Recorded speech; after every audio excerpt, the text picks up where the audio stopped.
Ninda dari Tadi mana? Dari gimana? rumah? Dari rumah apa? Dari kos? Dari rumah, Pak. Dari rumah ya. Iya. Waduh. Di belakang tuh lihat tuh berwarna-warni tuh. Iya, wallpaper. Iya. Mas Adi, apa kabar Mas Adi? Oh, baik Pak. Mana videonya? Baik. Waduh. Sudah lama aku. Itu udah lama Ya, Pak, lihat. baik Pak. Ini Iya. coba deket-deket mic terus segini, nggak apa-apa ya Pak? Dengar Gak dong ya Pak? apa-apa. Gak apa-apa. Bagus itu. Yang penting kedengeran, Pak. Nggak apa-apa. Betul. Oke. Acara kita malam ini apa nih, Ninda? Jadi hari ini kita akan mengadakan pelatihan mengenai videografi. Iya. Pelatihan ini sangat bermanfaat ya, apalagi untuk bisa menarik konsumen dan menaikkan engagement kita untuk konsumen. Betul. Pak Adi, kita perkenalkan dulu, ini Pak Adi, narasumber kita, lulusan Teknik Elektro dari UII Yogyakarta. Halo Pak Adi. Ya, halo Ninda. Oh, kamu dulu kuliah di Jogja tuh, Di? Iya Pak. Tahun berapa, Di? Tapi saya angkatan 2000 Pak. Tahun 2000? Angkatan 2000 lulusnya 10 tahun Pak. Oh, ya lumayan lah. Habis itu kemana tuh dia? Habis lulus kamu kemana duluan?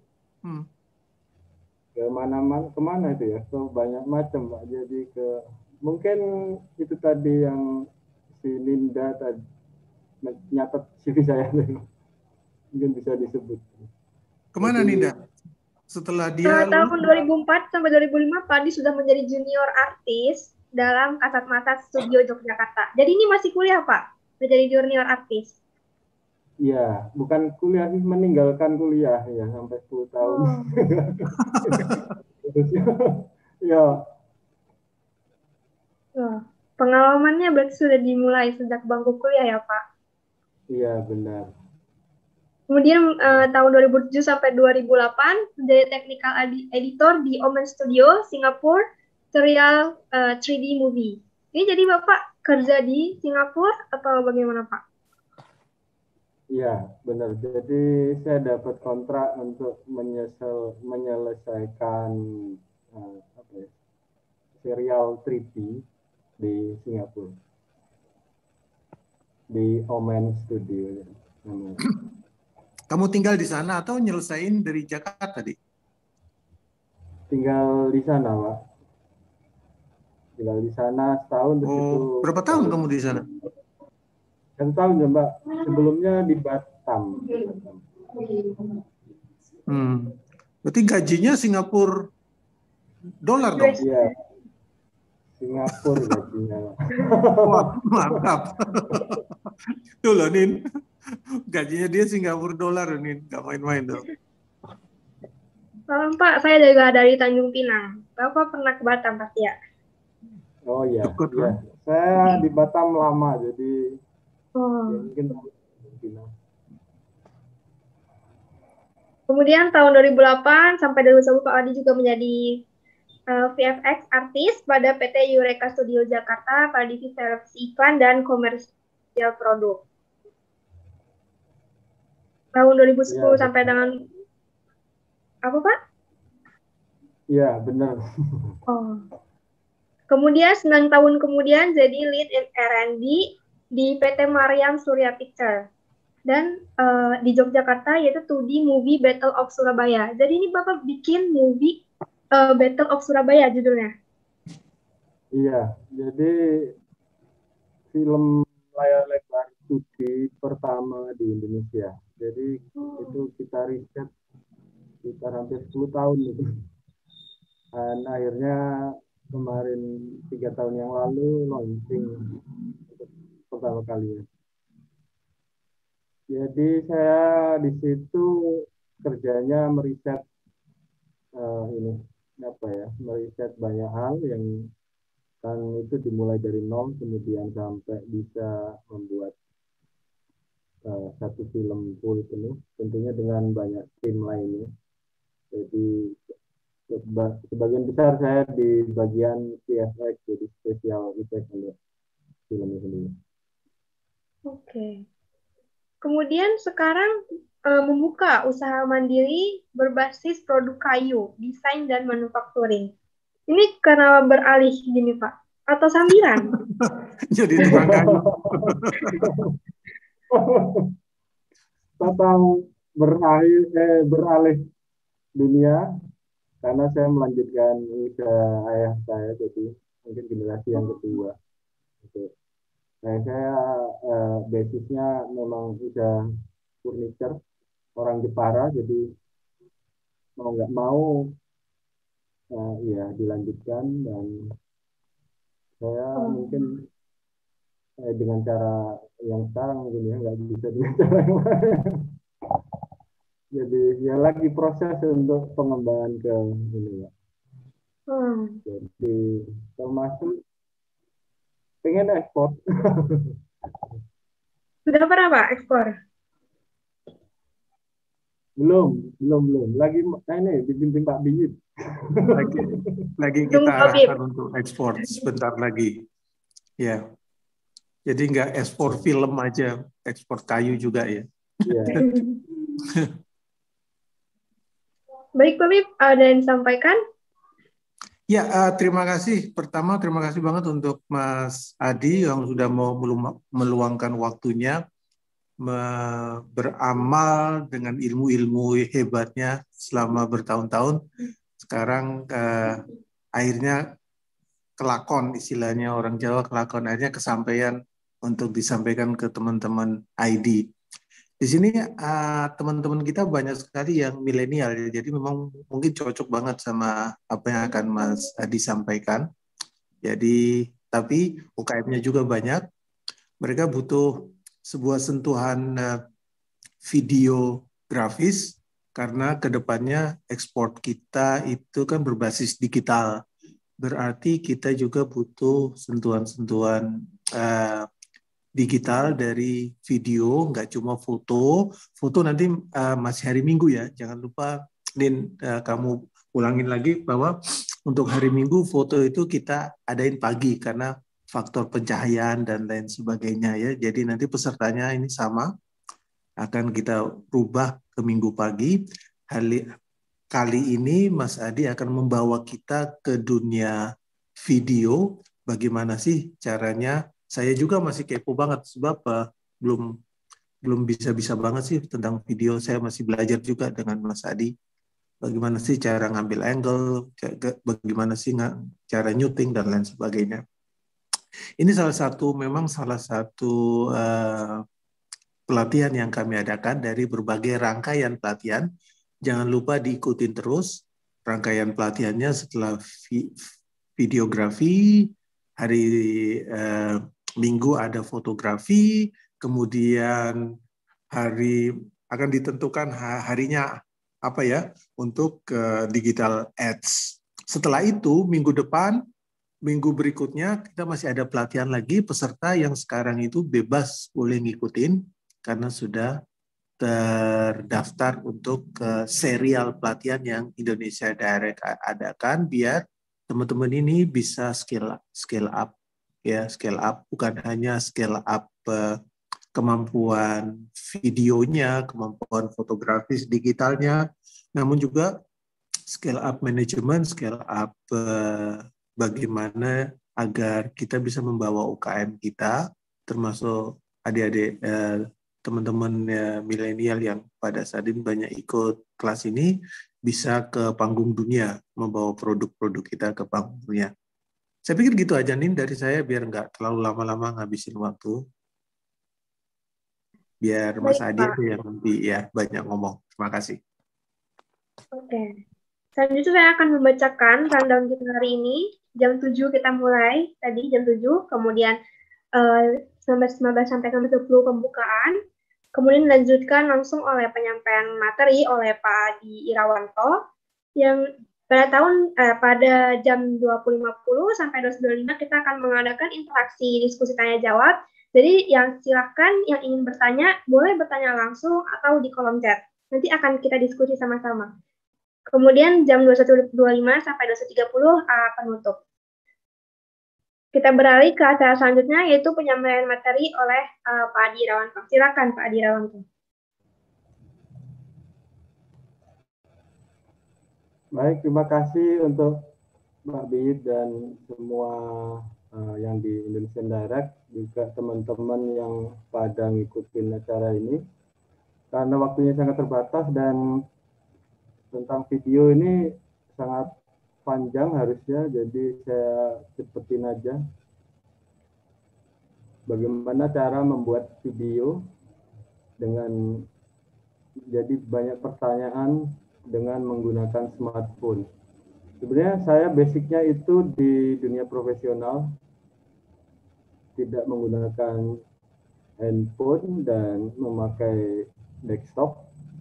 Tapi saya coba tadi itu sekitar 2 jam pengambilan shot, murni semua memakai smartphone. Tapi saya coba dan sebenarnya ada perbedaan yang sangat jauh, tapi saya bikin ada trik-triknya gimana biar smartphone bisa jadi alternatif untuk cepat pengeditan dan pembuatan short video. Saya mau share dulu langkah-langkah yang harus dipahami, jadi sedikit teori dulu. Saya mau share screen dulu. Bisa di share screen, bisa dikasih ini kok disable screen, maksudnya saya mau share screen dari tempat saya. Oke, Dava mungkin bisa dibantu, Dava. Oke, sudah. Ini bisa dilihat untuk semuanya. Sudah bisa Pak Adi. Oke.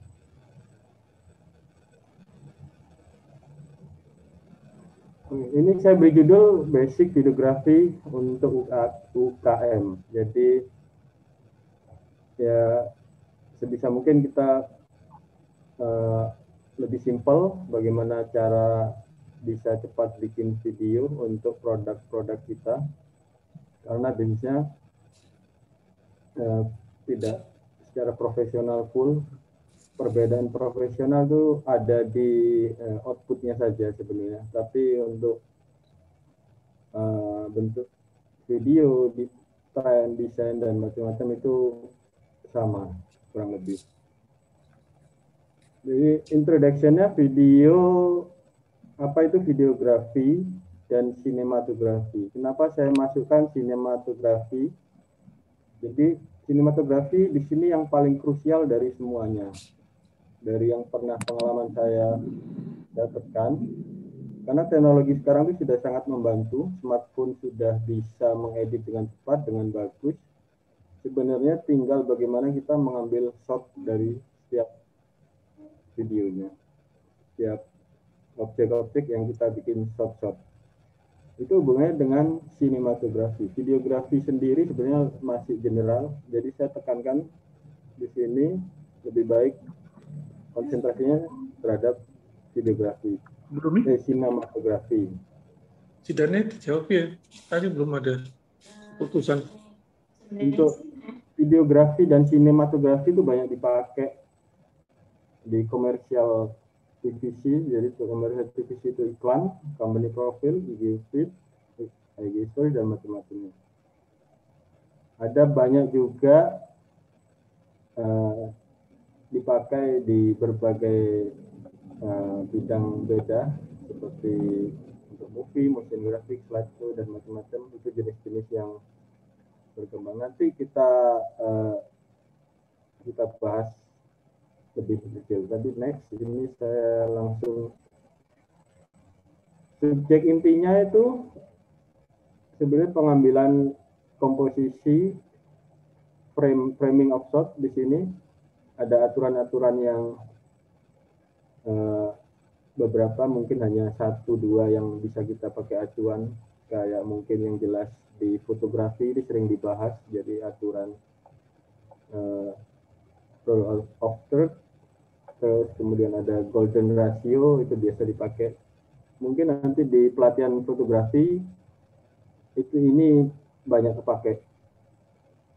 Intinya hanya komposisi dalam pengambilan gambar frame. Cuman perbedaannya kita bisa melakukan video selebar mungkin. Jadi tidak seumpama ada objek di dalam frame, lebih baik kita lebarkan ke arah luar. Jadi suatu saat kita edit untuk mengecilkan dan mengatur kembali itu lebih bisa. Jadi tidak harus fix terhadap frame yang akan diambil. Yang kedua itu masalah koreografinya sendiri, jadi objeknya sendiri. Karena kita tahu kalau produk itu ada yang benda mati, ada yang mungkin benda hidup ya, bukan benda hidup tapi menyangkut benda hidup seperti produk fashion, itu harus dikoreo dengan baik kalau ingin menampilkan produk itu biar tercapai stylenya atau bagusnya produk itu tercapai. Jadi orangnya sendiri yang memperagakan juga harus bagus. Di sini kunci-kuncinya adalah koreografinya harus tidak kaku, maksudnya flow, motion flow. Karena manusia cenderung ke arah gerakan kurva, gerakan mengkurva itu lebih cenderung enak dilihat dan lebih hidup, manusiawi, daripada gerakan yang kaku atau kotak jadi kayak robot. Ini sarannya kalau koreografi harus ngeflow, jadi pergerakannya dibuat arch, jadi lengkung terus. Itu yang kedua, itu hubungannya sama tadi antar shot yang berjalan, jadi nanti bisa dihubung-hubungkan pergerakannya. Nanti kita lihat di editing. Ini aja sebenarnya, ini tidak saya jelaskan terlalu detail karena fungsi kita yang penting dapat cepat untuk bisa dapat bikin video dengan cepat. Kunci-kuncinya cuma tadi, frame-nya paling enggak pengaturannya baik di framingnya, kemudian kalau benda itu bergerak atau benda itu harus bergerak, dia harus punya movement yang baik. Yang kedua, masuk langsung ke tipe shot. Tipe shot ini sebenarnya ada yang dasar ini ada 1, 2, 3, 4, 5, 6 gitu. Yang kemudian yang lainnya sampai ratusan shot itu hanya pengembangan dan nama-nama yang nggak perlu kita paling satu-satu. Jadi mungkin yang paling penting adalah extreme shot seperti ini, wide shot, medium close up, extreme close up. Jadi langsung saya kasih studi kasus. Tadi saya bikin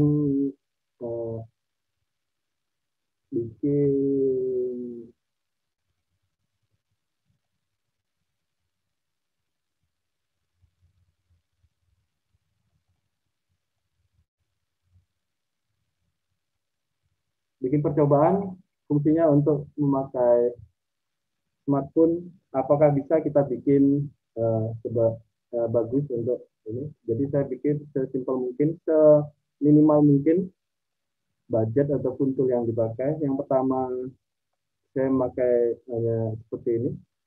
Jadi lampu-lampu ini ada 3 lampu. Ini aja.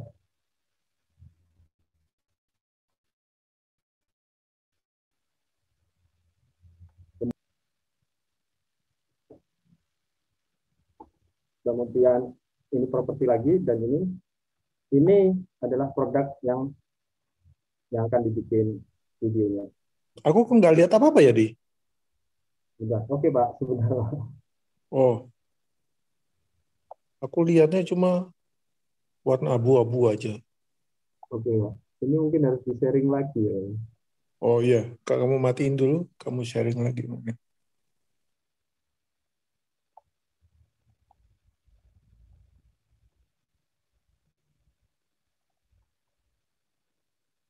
Ini kelihatan ya Pak? Kayaknya kelihatan coba.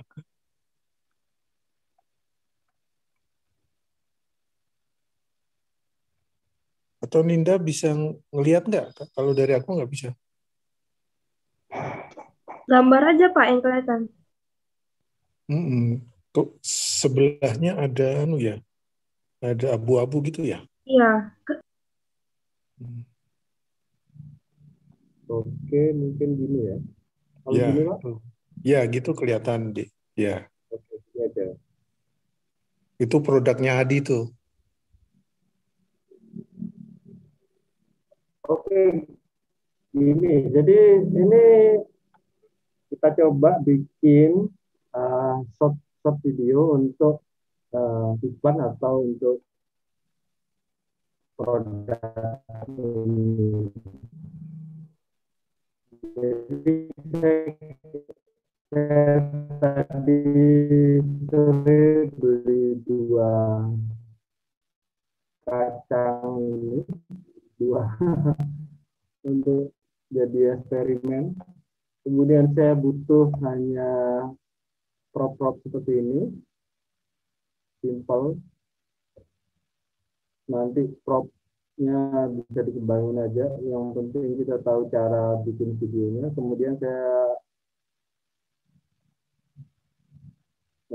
ada seperti ini.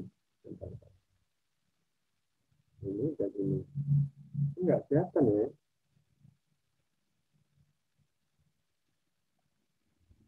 Dan ini adalah lampu fotografi biasa ya. Jadi itu.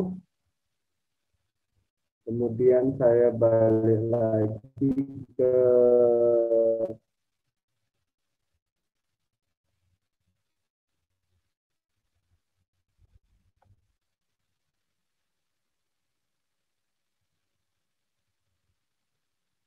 aduh, enggak. Kok macet ya?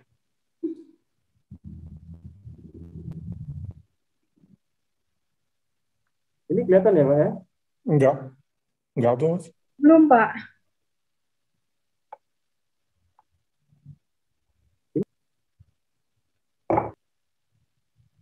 Ini sudah saya screen sharing. Ya, kalau bonekanya sih kelihatan. Ini kelihatan ya Pak ya? Ya, kelihatan bonekanya. Oke, jadi ini kemudian kita uh, mengarah ke tadi tadi produk yang ingin kita coba bikin short videonya. Kemudian kita harus tahu yang pertama tipe-tipe shot seperti ini. Ini ada yang jauh itu ekstrim, paling jauh ekstrim wide shot, kemudian midi shot, dan ini close up dan macam. Kemudian ada angle itu sudut kamera dari atas, dari samping, dari kiri, kemudian gitu. Ini tidak perlu detail kita apa ya, hafalin, yang penting nanti kita coba koreografinya. Kemudian ada pergerakan kamera dari kanan ke kiri, dari atas ke bawah, dari depan ke belakang. Jadi basicnya itu saja. Jadi tinggal ngembangin sendiri, nanti bisa dikombinasikan dengan uh, banyak banyak gerakan. Kemudian ada tipe lensa. Lensanya ini biasanya kalau pakai lebih pakai SLR, tapi karena kita pakai smartphone mungkin kita dengan lensa fix yang mungkin kita coba ambil secara langsung. Kemudian ada sound di sini, sound ada voice over. Voice over itu lebih kepada orang yang bicara, orang yang menyampaikan pesan atau apapun itu yang basisnya itu dari aktor ya. Terus kemudian ada wuson. Wuson ini lebih ke arah transisi sound, jadi kayak wus wus wus, atau mungkin nanti bisa dicari atau dipelajarin lagi banyak. Jadi ada namanya wuson, ini ada FX. FX itu lebih sound-sound yang basisnya special effect, jadi kayak ledakan atau uh, uh, suara tutup pintu dan macam-macam yang itu basisnya efek-efek khusus. Yang kemudian ada back sound atau background sound, itu biasanya musik atau ambience atau apapun yang lebih kecil biasanya daripada voice over. Itu kurang lebih sound tipe soundnya. Kemudian ada visual effect, kalau yang ini nggak usah dibahas terlalu jauh karena ini biasanya dipakai di layar lebar. Fungsinya VFX itu jika pada shot-shot yang nyata tidak bisa dilakukan dengan atau mustahil ataupun mahal dilakukan, maka biasanya VFX itu mempunyai peran di situ. Kemudian ada distribusi. Distribusi sekarang itu biasanya pakai yang high full HD yang 19 banding 9 biasanya itu. Kemudian tapi kalau di smartphone biasanya sudah ada pilihan-pilihan yang secara otomatis kita nggak usah nge-set seperti di memakai komputer. Jadi ada pilihan biasanya otomatis langsung untuk movie, langsung untuk media-media yang sudah ada mainstream sekarang, YouTube ataupun Instagram. Bitrate and codec ini kita juga nggak perlu pelajarin karena sekarang sudah smartphone rata-rata memakai MP4 untuk dengan codec H24 itu sudah standar. Kemudian ada QuickTime Movie, format juga MP3 WAV itu sudah cukup standar untuk di smartphone. Kemudian kita next saja. Dari sinematografi juga yang paling besar pengaruhnya adalah grading warna atau komposisi warna. Jadi di sini ada namanya transisi. Di bagian editing kita mengolah transisi, mengolah flow, mengolah durasi, panjang pendeknya shot yang telah kita ambil. Biasanya kalau kita take di lapangan itu dilebihkan antara depan dan belakang. Jadi video itu agak panjang agar kita bisa mengolah durasi yang fleksibel untuk memotong dan mengurangi di bagian awal dan depan ataupun di tengah. Jadi kita bisa mungkin video yang panjang nggak apa-apa. Dan yang paling penting, sekali take itu biasanya minimal satu shot itu lebih dari satu take. Jadi 2 atau 3, karena ketika kita editing kita akan bisa memilih mana yang bagus, mana yang bisa dipakai. Juga di editing kita mengolah efek durasi, kecepatan video, dan macam-macam. Terakhir, pengolahan di editing itu adalah color correct dan grading warna. Tapi di smartphone juga dipermudah, rata-rata sudah banyak memberikan grading otomatis yang bisa kita pakai. Selanjutnya prakteknya adalah, jadi prakteknya kita langsung mengambil beberapa shot. Main shot yang pertama adalah main shot. Main shot ini adalah shot-shot inti. Kemudian Shot inti itu seperti produk kita yang jelas, jadi shotnya itu full frame, mungkin 3 atau beberapa, jadi itu fungsinya untuk agar uh, mungkin orang yang melihat produk kita tahu total dari bentuk produk kita, jadi full frame. Kemudian sisanya adalah secondary shot. Itu bisa kita shot, take shot ya secondary aja. Jadi mungkin ada bagian lain, ada detail-detail yang perlu di close up, kemudian ataupun malah untuk memperkuat shotnya itu sendiri. Jadi seperti permainan ini aja apa ya?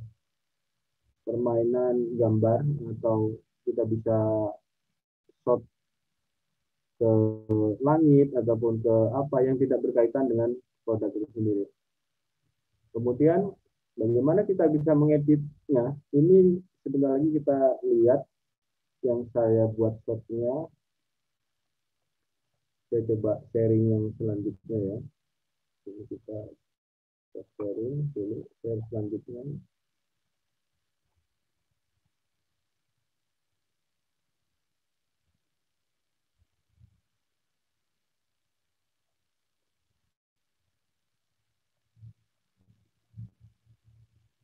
Oke.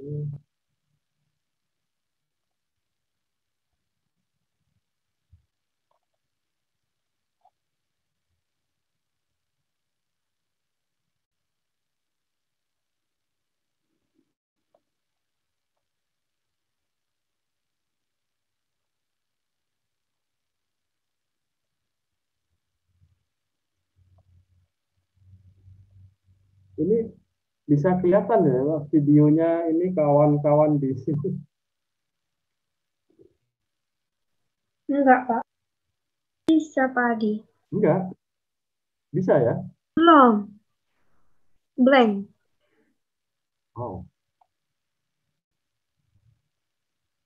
ini sudah saya sharing ke sini. Oh, screen.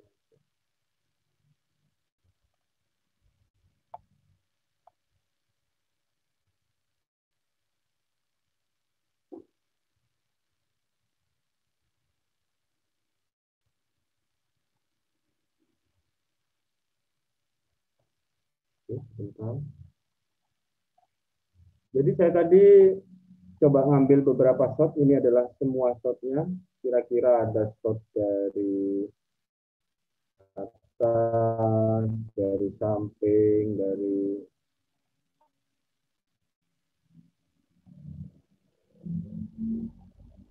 ada main shot tadi yang kita butuhkan, ada secondary shot.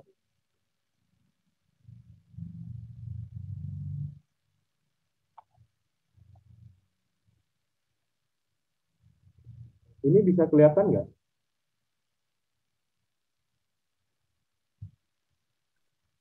Belum, Pak. Enggak bisa. Oke, enggak. Ini jadi untuk media player klasik kayaknya nggak support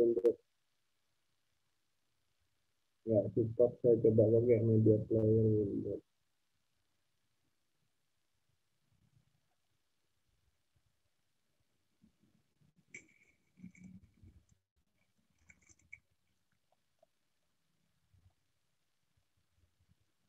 Ini bisa ya kalau ini ya?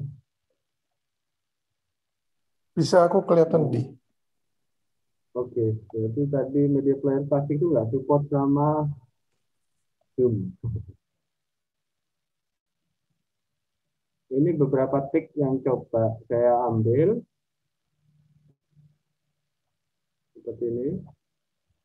Ada yang modelnya gini.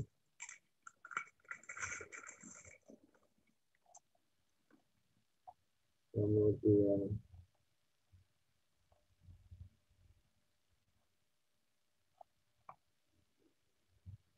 jadi contoh trik-trik kasar yang real time aja, saya nggak pakai gimbal, saya jadi pakai tangan aja semuanya.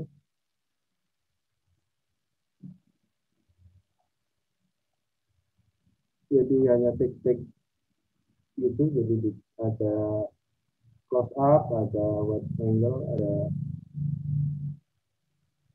mikro, gitu-gitu aja.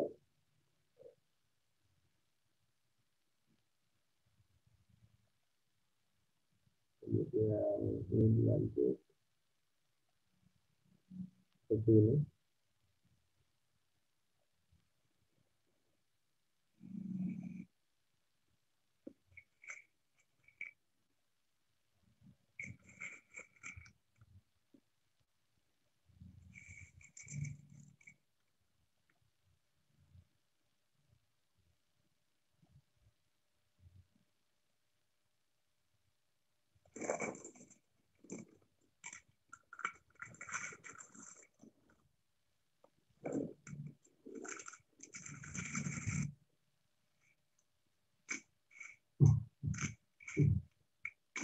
Jadi itu kacang dilempar-lempar, kemudian saya coba shot.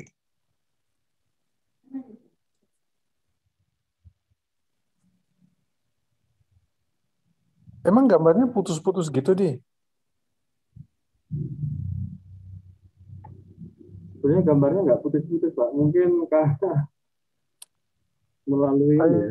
Iya, Kak. Dan Kayak putus-putus, kayak apa? Bukan lagi iya, slow motion, tapi ya iya, putus-putus. Pak, benar.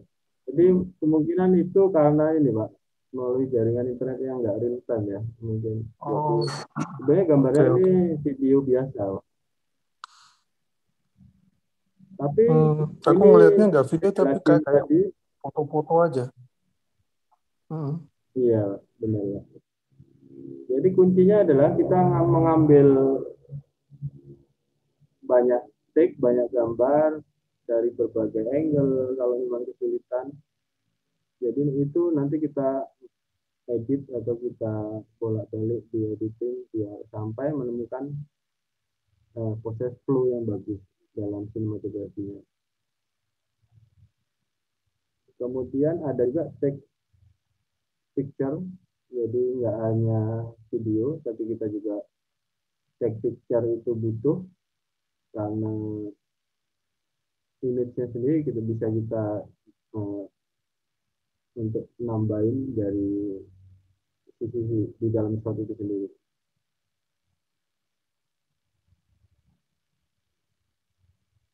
Kemudian kita masuk ke bagaimana memasukkan editing di di HP.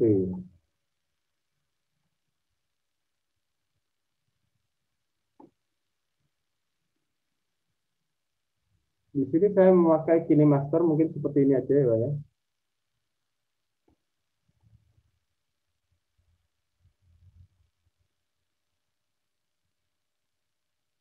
Ini ada tombolnya. Ini ada pilihan dari aspek rasio yang dituju.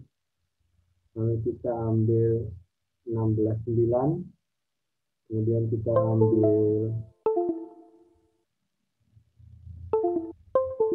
di sini ada kita ambil video yang dimau.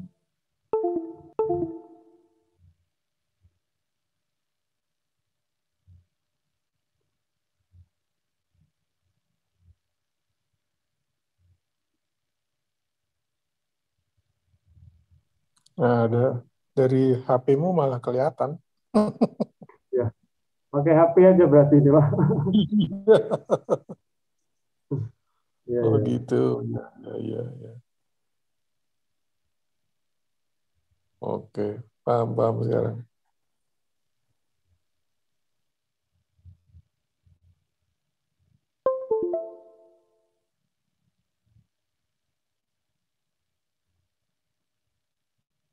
Ya. Jadi sebentar ya.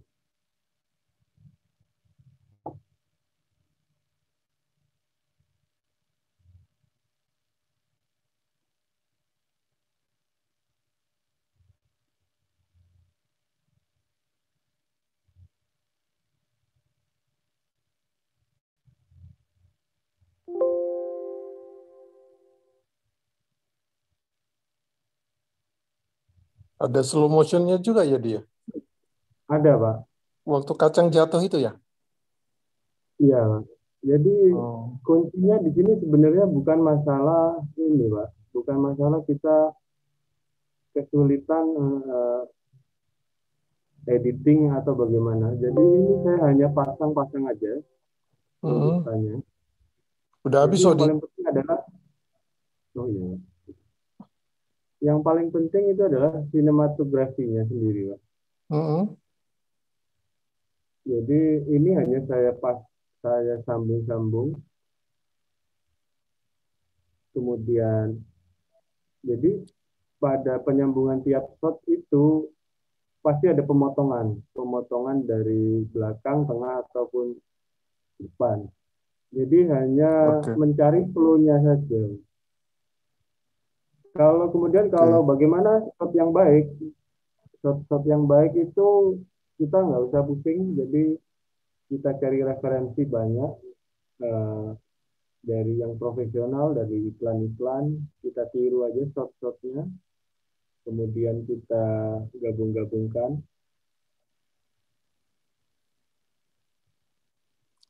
Oke, paham. Jadi sebenarnya sesimpel itu. Yang penting itu kita nyobanya memang kalau awal agak banyak karena kita buang shot yang nggak penting, kita masukin shot yang penting, kemudian ada celah di tengah, kita bikin lagi. Begitu. Terus bagaimana saya bisa karena ini ada suaranya sebenarnya, Pak. Bisa ini ya, bisa ngasih share ke kawan-kawan ya. Iya. Yang bikin bagus ya suara juga ya dia. Nanti mungkin bisa saya kirim by group atau gimana. Jadi iya, boleh. Dari kawan-kawan semua memang untuk videografi itu sangat sulit untuk pelatihan by Zoom karena mungkin untuk kecepatan internet yang sangat tinggi yang bisa kalau di Indonesia mungkin rata-rata kesulitan. Jadi mungkin nanti lewat channel lain kalau dan ini nanti kita share juga yang video dari saya, mungkin ada video-video yang membantu untuk bisa dilihat. Jadi ini sebenarnya ada suaranya ya. Ini yang belum ada yang minta.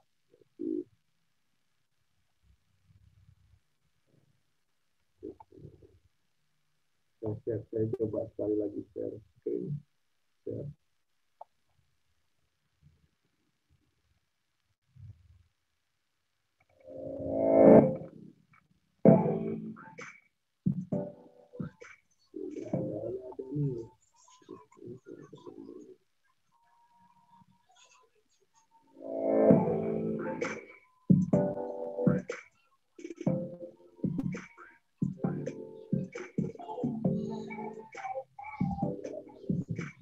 Ini suaranya ada ya? Ada, aku bisa dengar. Ya, cuman videonya ini transmisi image-nya nyendat. Iya, nyendat. Ya, kurang lebih bisa dibayangkan aja. Jadi itu sebenarnya gambar video bergerak. Laptopnya bisa dilihat.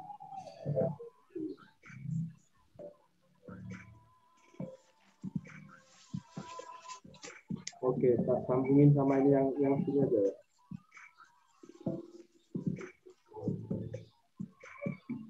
Yang Indonesia.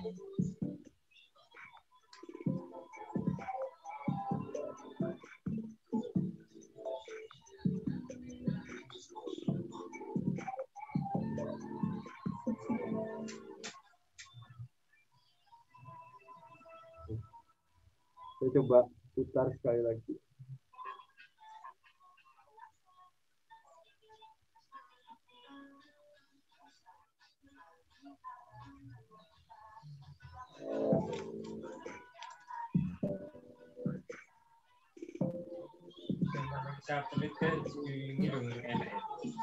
Oh, sana. Kurang melayani. Kayak gelem dadi sing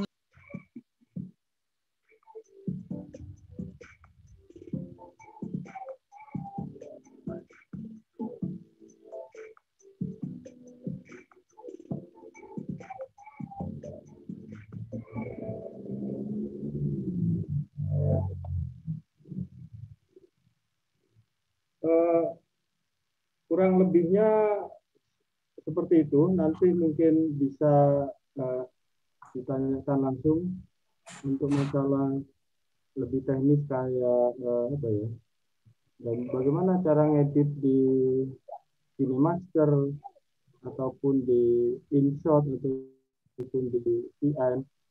Itu saya pikir itu cukup mudah, jadi di YouTube mungkin banyak banget.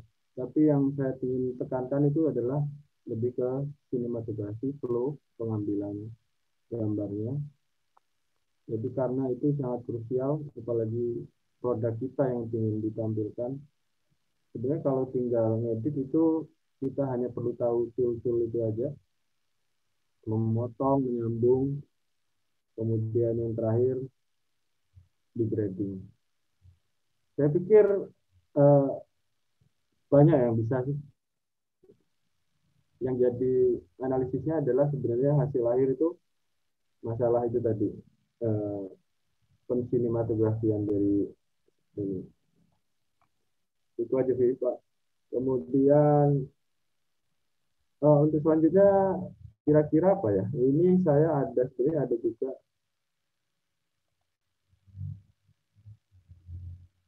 saya coba share lainnya adalah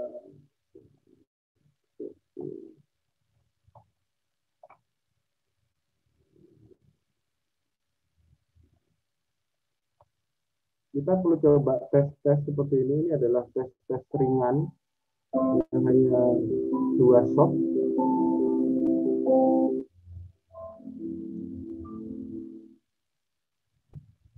Jadi sangat-sangat sederhana.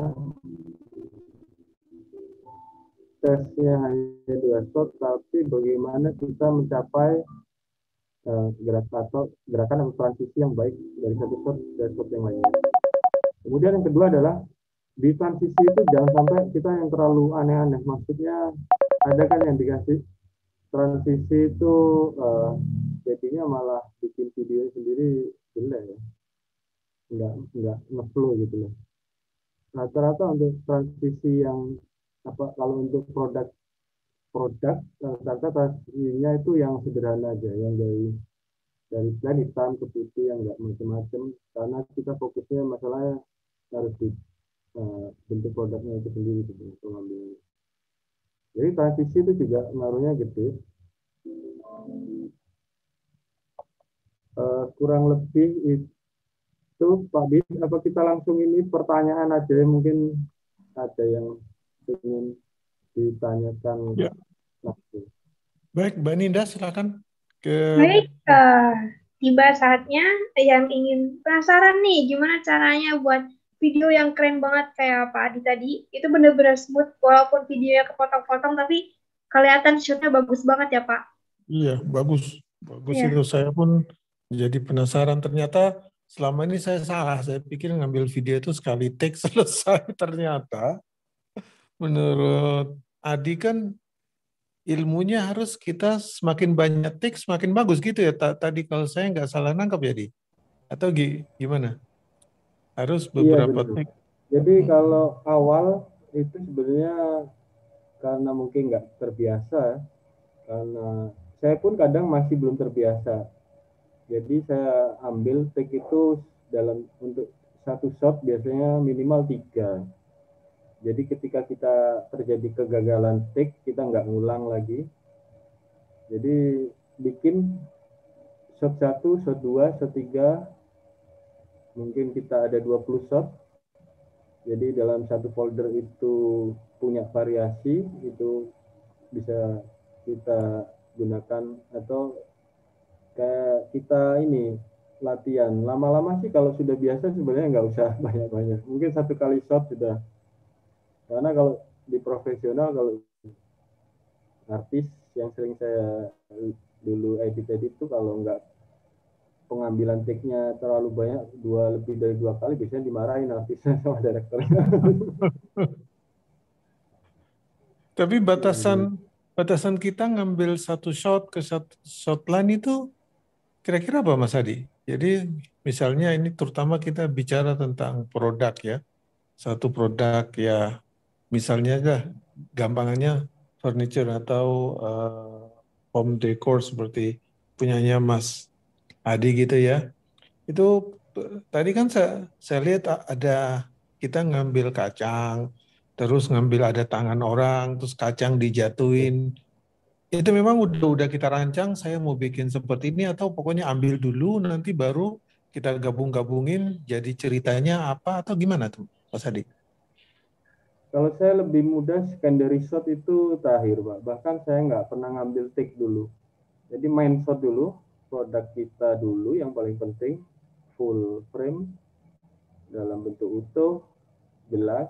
Mungkin hanya, biasanya kalau shot video itu kan 1 menit maksimal. Itu hanya, main shot itu hanya 4 shot biasanya, 4-5 itu sudah main shot. Kemudian sisanya itu hanya permainan emosi, Pak. Kita bisa bawa ke cerita-cerita lain yang menguatkan main shot itu. Jadi secondary shot itu perannya cukup bagus untuk menyambungkan flow itu tadi, ya, membantu flow tiap shotnya. Tapi main frame itu paling penting. Biasanya gerakan main frame itu lebih lambat, lebih lama ya. Kalau secondary shot itu cepat, kecil-kecil, runtutannya banyak gitu. Jadi kurang lebih kayak gitu sih kuncinya. Contohnya gini aja yang agak lebih bisa dibayangin sama teman-teman mungkin. Sekarang dia punya produk kopi misalnya Mas Adi ya. Jadi berarti kalau kita mau menyajikan sebuah produk kopi itu kita mulai dari ada green bean-nya atau ada biji kopinya terus atau sudah bubuk dari produknya kemudian diseduh sampai jadi kopi sampai diminum atau gimana? Itu bisa, Pak. Untuk secondary shot itu menampilkan kalau kopi itu mungkin aktornya bisa ngerasa enak apa gimana ya. Itu hanya kita memperkuat produk. Tapi itu juga penting. Jadi kalau makanan itu sebenarnya malah eksplornya lebih luas daripada produk lain. Jadi makanan itu karena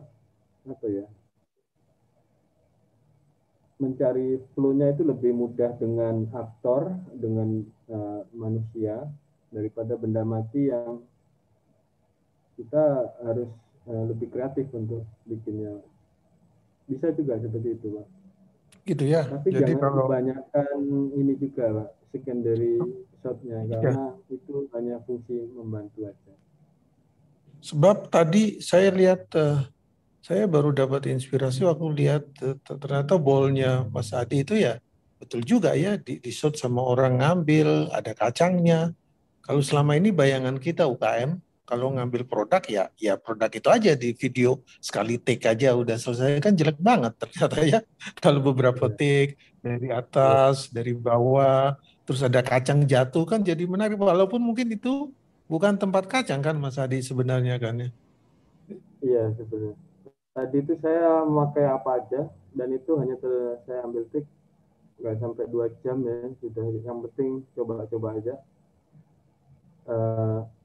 Memang fungsi-fungsi secondary tadi itu banyak gunanya, jadi memperkuat itu tadi.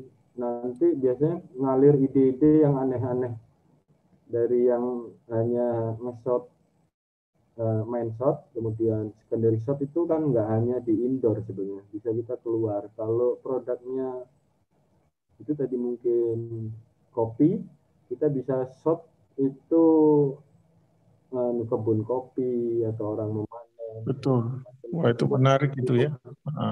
Betul sekali. Nin udah banyak yang mau tanya itu Nin. Aku silakan monggo. Baik, silakan ke pertanyaan selanjutnya ini Pak Adi. Software apa yang digunakan untuk edit filmnya? Tadi softwarenya ada 3 pilihan ya Pak? Oke, kalau software yang di smartphone, yang paling terkenal sebenarnya KineMaster ya. Sebenarnya saya nggak pernah pakai software di handphone karena basisnya saya biasanya pakai PC. Tapi saya coba beberapa kali, KineMaster ini juga sangat mudah. Kalau kalian biasa pegang HP dan pegang Facebook, saya pikir KineMaster juga mestinya bisa. Karena toolnya nggak sesulit, malah lebih sulit Facebook Ads. Jadi KineMaster yang pertama, yang kedua adalah InShot. InShot ini bagus, saya coba. Terus ada VN namanya, VN. Tapi ketiganya ini punya kekurangan kelebihan. Kalau yang paling general itu KineMaster. Kalau InShot beberapa hal dia bagus, beberapa yang lainnya kurang bagus. Saya pikir kalau untuk produk UKM lebih baik pakai KineMaster karena kita nggak mau ngampilin yang aneh-aneh kayak video yang kesannya kayak TikTok ya. Kan video kita kan untuk produk yang ingin dikenalkan. Jadi kalau TikTok itu lebih ke arah iklan kecil-kecil. Kalau kita kan untuk short video, bagaimana buyer bisa lihat dengan jelas produk kita. Jadi saya sarankan nggak usah pakai efek-efek yang berlebihan, tapi arahkan saja sama ke sinematografi. Itu aja. Oke, saya juga biasanya kalau tugas kuliah pakai VN. Bisa tambah subtitle jika ibu pengen. Yang kedua, ada pertanyaan nih Pak Adi. Dari Ibu Cik. Saya punya produk sirup secang. Nah, misalkan mau dibuatkan minuman es secang yang agak dramatis seperti air slow motion. Kemudian dibilang slow motion, sehingga percikannya space gitu. Jadi jadi Ibu Cik ini pernah lihat ikan Sprite sampai dia pengen gitu minum, beli Sprite itu setelah itu. Nah, gimana cara produknya itu bisa menarik konsumen sampai dia beli produk tersebut?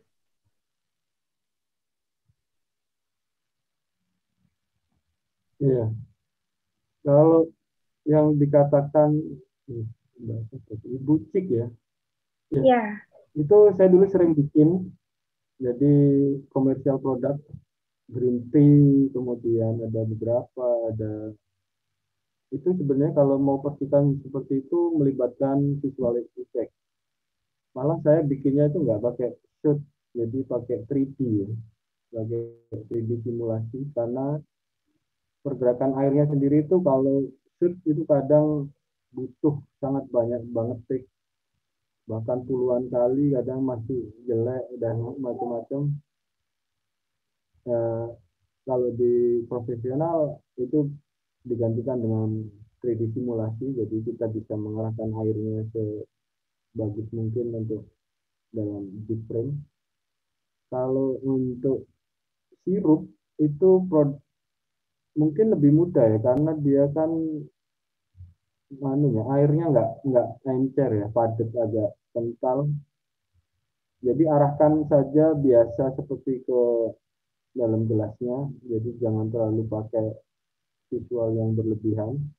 Karena kalau kita nggak bisa di visual effect yang bagus, nanti malah bunuh diri, jadi bumerang sendiri malah. Lebih baik benar itu arahkan ke aktor yang dia dikoreografikan bagaimana bisa nyaman untuk minum itu tadi. Jadi lebih ke itu aja sudah cukup saya pikir.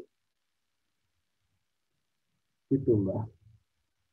Kalau slow motion itu harus HP-nya harus di atas bisa menghandle minimal 60 fps per second ya. Kalau 1 second itu kan 25 gambar yang bergerak.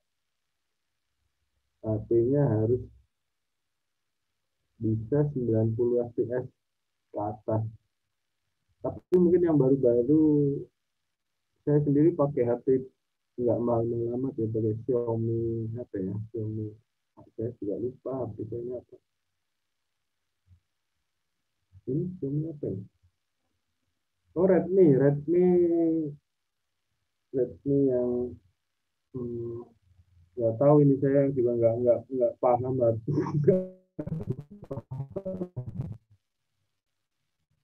Redmi yang ginian ini itu sudah bisa melakukan gerakan slow motion, cuman tapi hanya beberapa detik ya.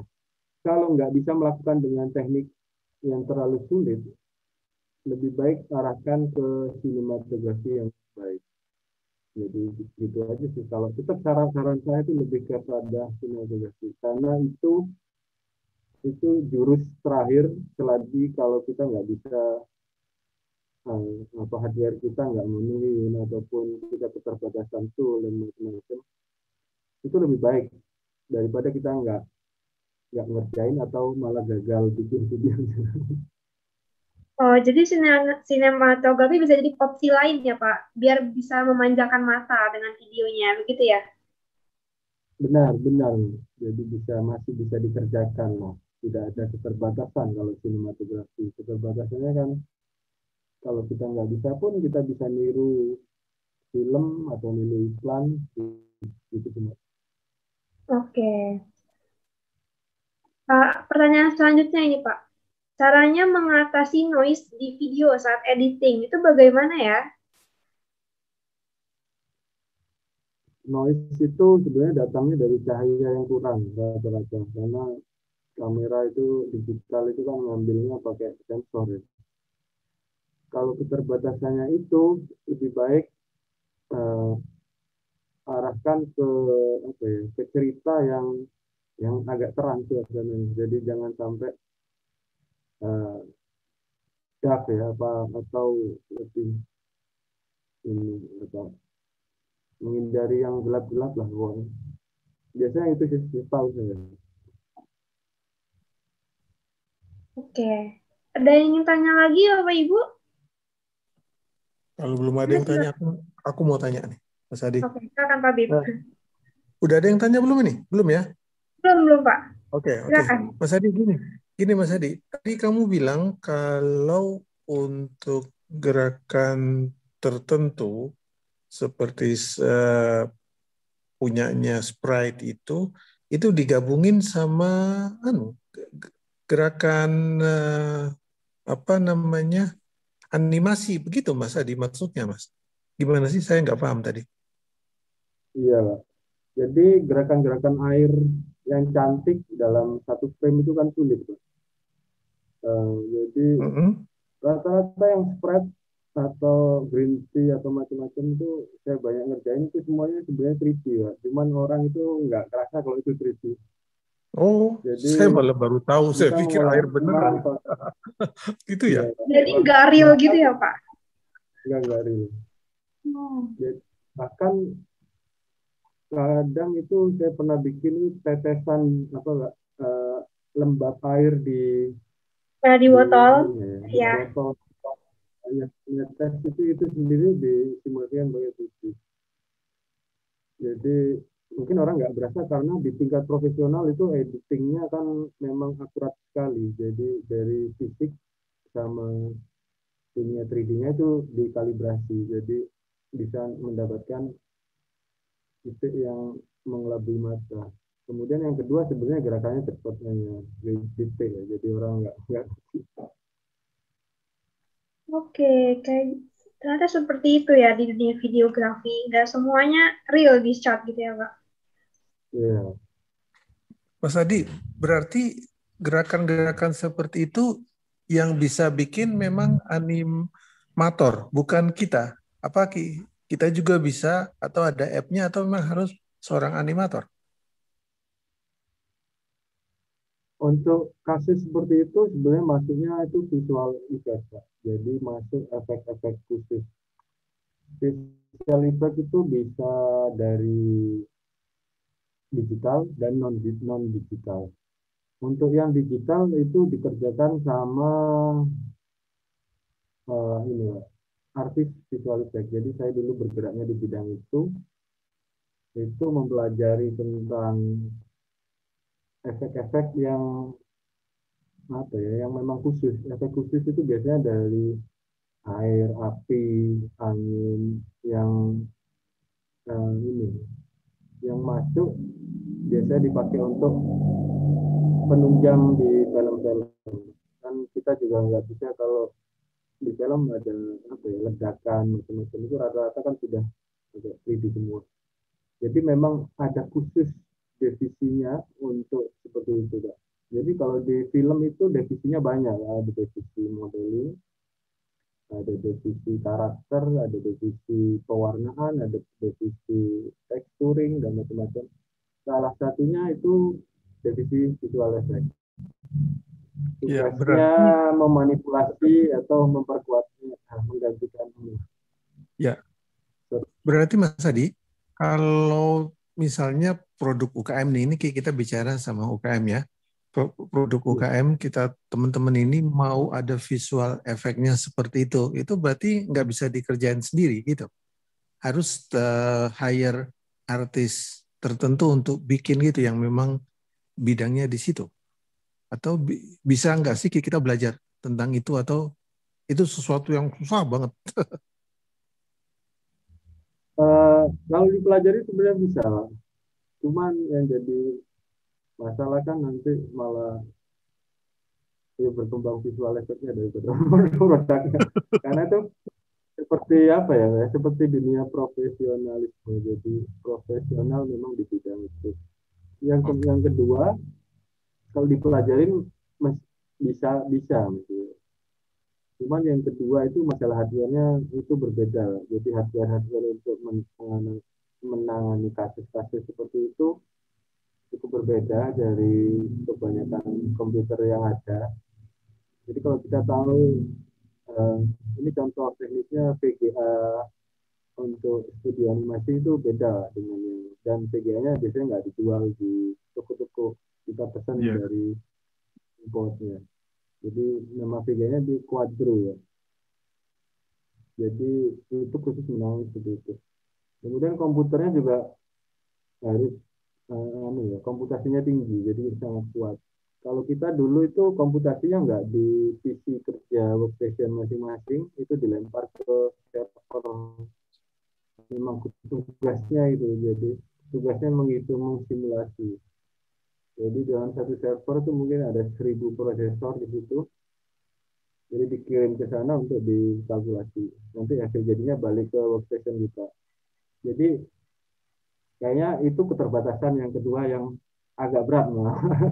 Iya, berarti intinya saya bisa nyimpulin udah kalau UKM susah deh bikin kayak gitu-gitu kecuali yang udah profesional gitu kan ya. Kalau kita hanya untuk sambilan kita ingin shoot, kemudian ada visual efeknya ya nggak mungkin deh kita bikin sendiri kan gitu kan Mas Adi. Harus Iya, kita hire artis atau memang ahli khusus yang memang bikin gitu. Kayak Mas Adi, kalau Mas Adi kan memang pakarnya di situ kan, gampangannya gitu kan. iya. Ini Ya. contoh kasusnya saya bergerak di dua-duanya ya. Dulu pernah di visual effect di musik, film, dan iklan-iklan yang memang produk-produk sudah banyak produk-produk ini ya, produk-produk ya iklan-iklan di TV itu rata-rata dulu saya banyak bikin. Jadi terus kemudian saya bergerak di bidang UKM ini, saya malah nggak pernah melakukan itu sama produk saya. Lah, Ya, lah karena memang makanya beda. ya, kita udah ribut Jadi sama usaha kita, mana sempet mikirin bikin visual efek. ya, lebih baik kita fokus sama itu tadi ya, untuk produk kita ya, atau fokus untuk ya itu tadi tetap sinematografi, nggak bisa ke terlalu ekstrim ya. Oke, Mas. Lanjut, Nin. Baik, selanjutnya Bapak Ibu ada yang ingin bertanya lagi? Silahkan. Jika yang bertanya langsung atau di chat bisa saya bacakan. Mengenai videografi, mumpung nih ada pakarnya, ya Pak Adi. Iya, boleh tanya apa aja. Supaya bisa naikin engagement-nya. Kalau gitu saya izin tanya juga Pak Adi. Kalau misalnya buat background video itu, mungkin nggak ya kita kena copyright atau emang ada background free yang bisa kita pakai? Oke, untuk backsound zaman sekarang udah banyak banget ya yang free, jadi banyak banget mungkin bisa cari. tinggal kita itu ngumpulin aja sebanyak-banyaknya yang free. Kemudian kita pakai. Kenapa saya bilang kumpulin sebanyak-banyaknya? Karena kadang take kita itu nggak cocok gitu lah dengan sound-soundnya, perlu diolah lagi. Kalau di dunia profesional itu bukan sound jadi shotnya dulu selesai, baru dibikin lagunya secara manual, ngikutin ke durasi atau shot itu. Jadi pergerakannya dia ikut flow-nya di dalam frame itu diikuti dengan ritmenya sound itu tadi. Jadi ada engineer soundnya sendiri. Itu biasanya setelah semua take beres baru dikasihkan ke sound. Jadi apa ya, bikinnya alunannya tepat ya, tepat beatnya itu tepat sama ketukan ininya. Kalau kita kan nggak bisa mungkin, atau mungkin kalau ada yang bisa musik enak masih bisa bikin sendiri. Kalau nggak bisa kita memang ngumpulin sound, jadi kita coba-coba cocok enggak. Kalau beatnya kenceng berarti beatnya cepat, berarti cut tiap shot kita itu harus cepat. Kalau lambat nanti disesuaikan gitu. Kurang lebihnya gitu. Oke. Selanjutnya ada Bapak Ibu yang ingin bertanya lagi? Silahkan.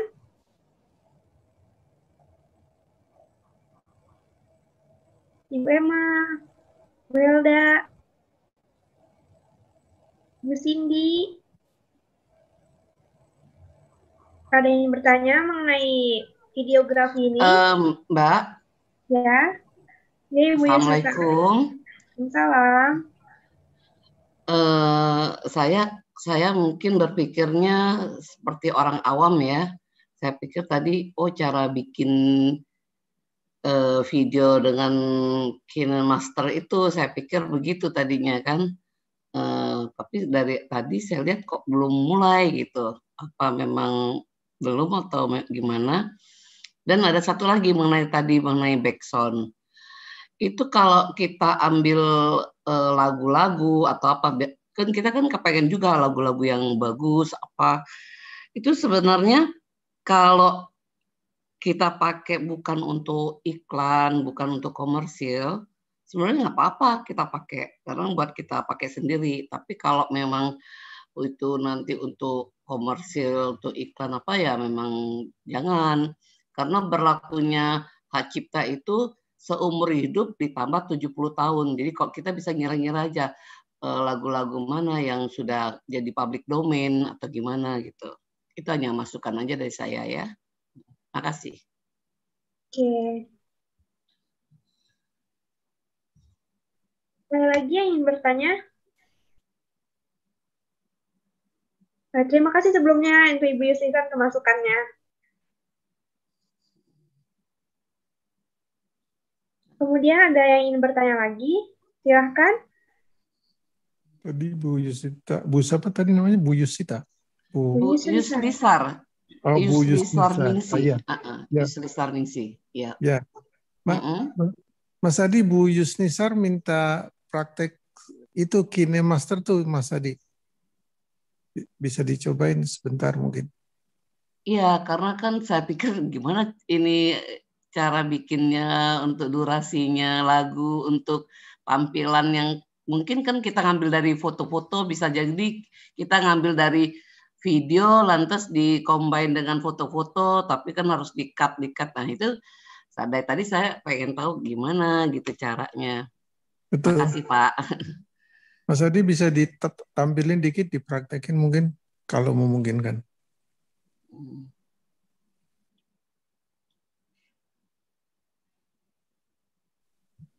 Tadinya mat. Mas Adi.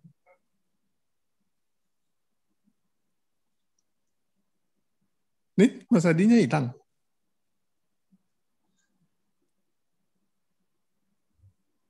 Nin, halo. Ya, saya udah menginstal KineMaster-nya, udah saya install. Iya. Mas Adinya mana nih? Ini Mas Adinya belum ngomong, Mbak. Oh, makanya ngilang dia. Mic-nya lupa Mas. saya mau. Ya, sorry. Halo, Pak. Bisa ini ya, Pak? Ya, Iya, udah siap. Ini tampilan awal di KineMaster. Jadi sangat mudah sekali. Di sini ada tombol Plus. plus. Nah, plus itu artinya kita menambah project. Ya. Kemudian kita memilih resolusinya. Bisa saya jelaskan sedikit di sini. 16:9. Nah, ini vertikal, yang kita pakai yang horizontal untuk video ya. Ya. Oke. Ini Kak, keluar iklan. Ya. Jadi situ dia mengarah langsung mana yang pengen diambil videonya. Jadi tinggal ambil aja, arahkan ke video yang mana. Video yang ada di situ ya. Iya, Pak. Iya, Bu. Kita perlu mendownload yang ada di sana nggak? Perlu di-download nggak? Nggak perlu dulu. Jadi ini proses editing basicnya. Nah, kita ambil ini di objek tadi. Terus di pojok sini ada tombol kayak centang. Ya, centang. Ini kalau Ya, sudah centang. Dicentang saja. Iya. Dan kita dapatkan satu video yang masuk pada mode editing. Satu video.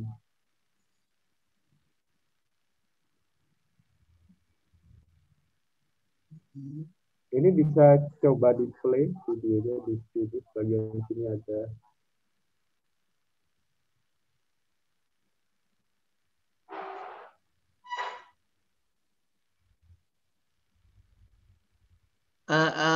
Sebentar Mas, itu tadi dari kita ambil video atau foto yang diambil tadi?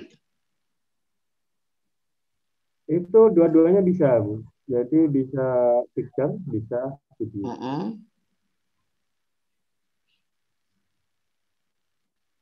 Oke.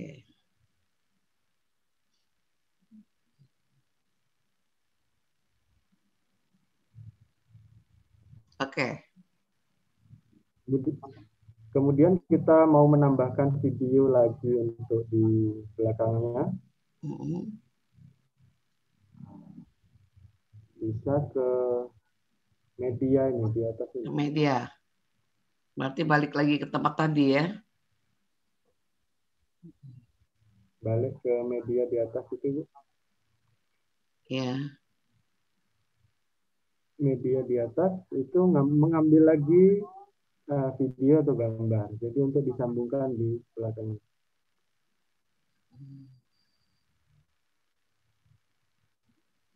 Oke. Add baru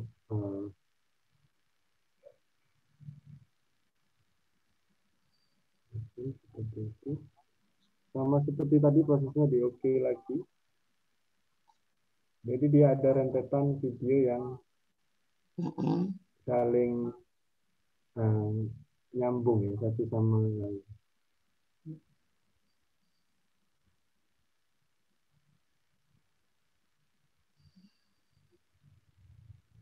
Kalau coba preview display bisa di sini ada segitiga itu bisa dicoba. Jadi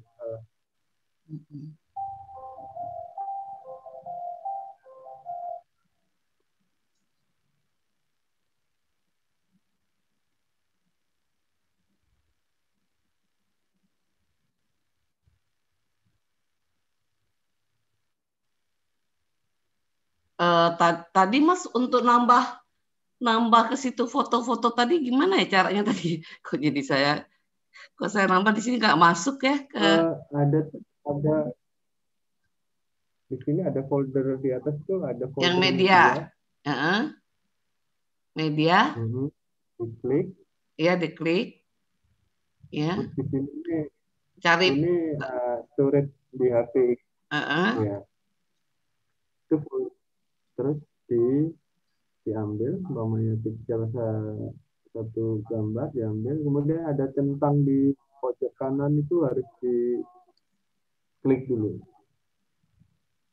Centang ini di pojok kanan. Udah saya klik tapi kok nggak masuk ya? Coba lihat. Harusnya kalau masuk dia di sini nih terus memanjang ini. Iya, tapi kok nggak ada. Apa kok bingung nggak aku juga ya?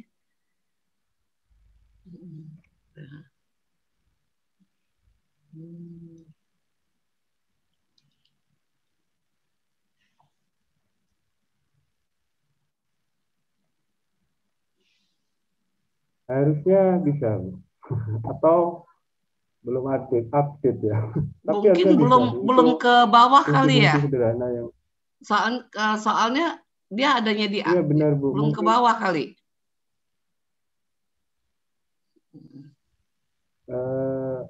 Mungkin salah ambil ini ya, ya. Gambarnya yang di dalam HP-nya.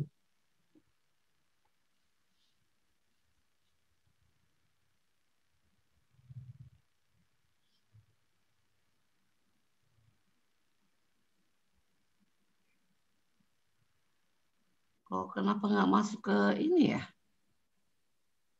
Nggak bisa, Bu. Kenapa? Tadi bisa, yang itu tadi bisa. Cuman kok kenapa pas ya. Ini nggak ini ya?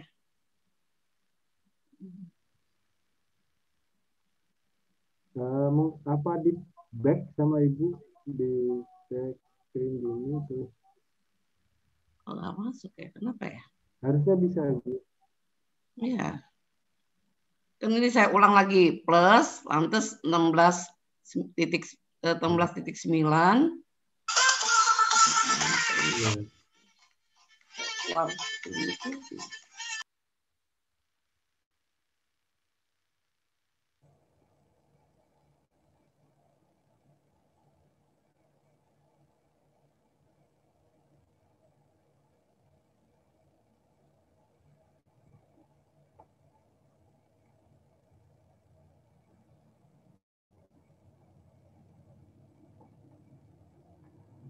Kemudian fungsi plus itu adalah menambahkan transisi. Yang dimaksud transisi itu efek perpindahan dari shot sebelumnya ke shot satunya. Jadi dia ada yang namanya transisi. Kalau nggak dikasih transisi berarti dia akan langsung langsung berpindah tanpa bertransisi. Jadi kalau dikasih transisi, di situ ada banyak pilihan transisi.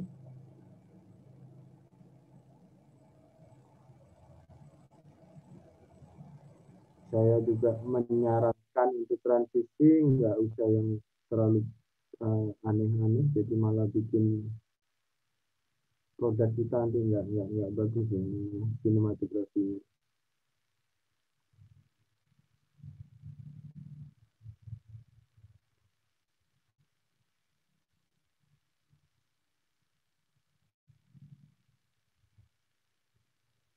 Halo Ibu, bisa Bu? Bu?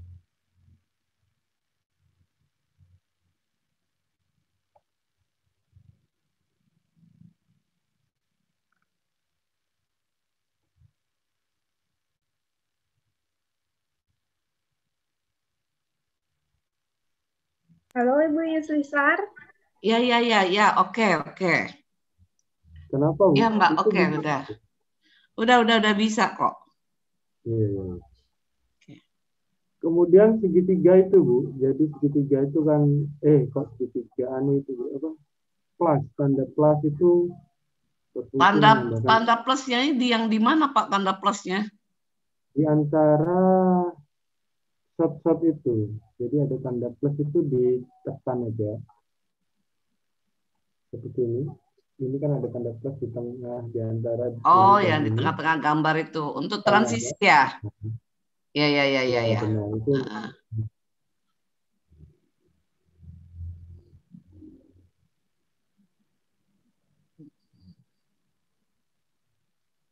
Kalau pengen cari yang lain, transisinya sebenarnya basisnya KineMaster itu free. Nantinya Ya, yang berbayar itu banyaknya itu yang ada masalah mahkotanya ya ya. gini. Untuk Yang ada mahkotanya itu transisi yang berbayar ya. bagus-bagus. Ya banyak banyak dia karena basisnya ada toko untuk ini plugin ini gitu. Jadi seperti ini kan banyak gitu. Ada kan di sini ada travel, ada activity, ada sentimental. Tinggal pilih kan untuk transisi itu. Iya benar. Tapi kalau kita scroll ke bawah paling bawah lagi Heeh. dia ke marketplace-nya mereka Yang get dapatkan more yang itu lain ya. pada itu ada Yang get more itu ya. ya get more atau dapatkan yang Heeh. lain itu Heeh. transisi yang berbayar ataupun yang gratis nanti bisa download di situ. Oh gitu. Ya, ya, ya, ya. Nah, kan ada yang golden flow, ada yang schools, ada yellow tape, macam-macam kan. Ini Ya, semua itu nanti bayar kita ya? Ini bayar ya? nanti ada yang berbayar, ada yang tidak di situ kayaknya ada tandanya dulu. Ada Tandanya tanda mahkota itu ya, yang bayar. ada tulisannya premium. Ada tulisannya premium itu Oh, berarti kalau kita klik ada tulisan premium ya, itu bayar ya? itu berbayar. Ya, oke, oke, oke. Kalau yang nggak ada premium itu bisa langsung di-download, Bisa di-download ya. bisa didapatkan. Prosesnya seperti itu. Itu jadi dari tadi menambahkan shop ke dalam software editingnya, kemudian pemberian transisi, selanjutnya adalah grading, color grading. Itu untuk ngebuang-buang ya? Halo, Ibu? Ya, ya, ya. Itu untuk membuang ya? Untuk memotong itu ya? Iya, benar, Bu. Jadi ini untuk kalau kita memotong terlalu panjang, terlalu pendek, Iya, iya. bisa kita potong di situ. Iya. Kalau memotong di tengah, di sini ada tool lagi yang lebih advance, bisa dicoba-coba sendiri, nggak berbahaya kok, jadi coba-coba aja. Di sini ada gunting, ada dicoba. Ada gunting. Ya. Kemudian ada kecepatan videonya diperlambat, dipercepat, di sini juga ada semua. Yang mana tuh yang adjustment itu ya? Iya, jadi di sini ada kalau kita klik ini, kalau kita klik setiap shotnya ini, dia kan punya ini. Nanti keluar otomatis tool-tool advance gitu. Iya, iya. Itu bisa dicobain sendiri. Ini lagi saya coba. Iya. Tapi kalau untuk durasi gambarnya itu berapa lama itu yang dari mana kita bisa klik durasi gambarnya lamanya? Ibu klik pada sudutnya paling luar itu jadi geser gini. Oh, tinggal digeser aja ya? Iya, tinggal digeser aja. Oke. Ke sana juga bisa digeser. Iya, iya. Jadi tinggal digeser-geser aja untuk durasi lamanya ya. Lama gambarnya gitu. Benar. Oke. Terus apa lagi ya? Di sini ada penambahan tombol audio ya, Bu, ya. Tadi itu kan satu Ya. layer di atas. Heeh. Ketika mau ditambahkan audio, dia akan bikin Di satu bawah. layer lagi yang Oh, terpisah. jadi ke bawah ya ininya untuk Ya. lagunya ya. Heeh. Kita pilih.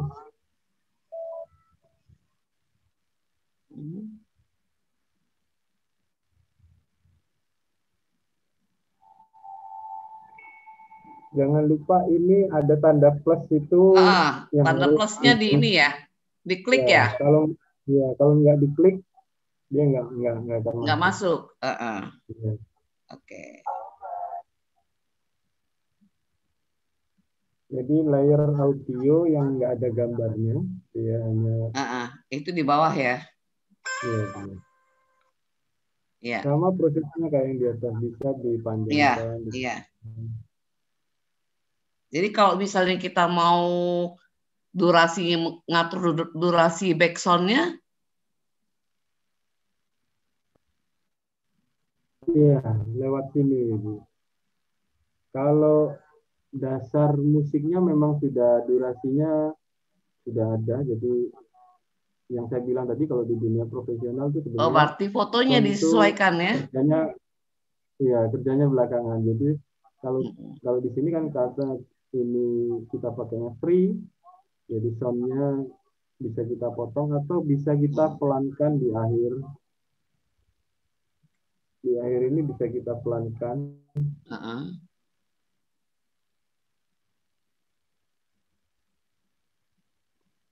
Jadi di sini nih sama dengan video tadi, ada tool tambahan. Iya.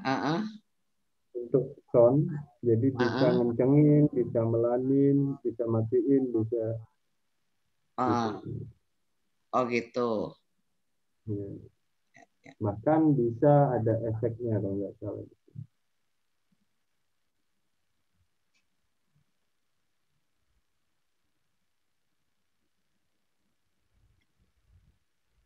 Ini sudah cukup lengkap kalau KineMaster. Kayaknya KineMaster yang paling lengkap untuk kalau saya lihat gitu, saya pelajarin. Udah untuk bikin video sama lagunya udah oke nih Pak, udah bisa, udah ngerti saya Pak. Kemudian untuk mengekspor video terakhir Ibu, ketika kita sudah bikin seperti apa ya, sudah bikin shot yang di editing, di sini ada tombol ekspor.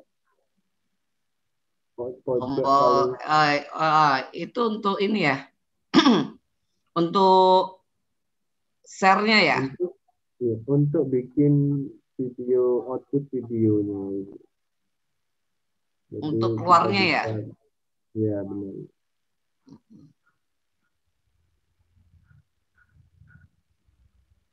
Nah saya mau nanya, yang paling bagus tuh 1080 atau berapa tuh yang kita pakai resolutionnya? Jadi itu kan dari bawah SD itu paling kecil, sudah nggak kepake, mungkin sekarang XD High Definition 720 minimal saya sarankan di HD, jadi 720 ya. Di atasnya lagi full XD 1080. Terus yang lebih tinggi lagi saya pikir hanya 2 sih, XD dan full XD aja sudah cukup. Jadi pakai yang 720 aja ya kalau cuma nyoba ya? sementara, itu pakai itu. Nanti kalau sudah final mungkin bisa di full XD-nya. Ya Pak, terima kasih Pak. Paling tidak udah bisa video 1. Enggak, itu kok Ibu.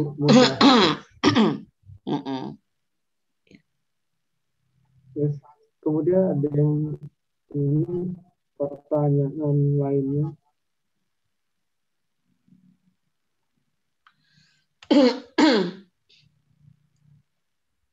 Baik, pertanyaan selanjutnya. Ini ada Ibu Dwi. Mohon urutan tag video Pak, dari awal sampai akhir.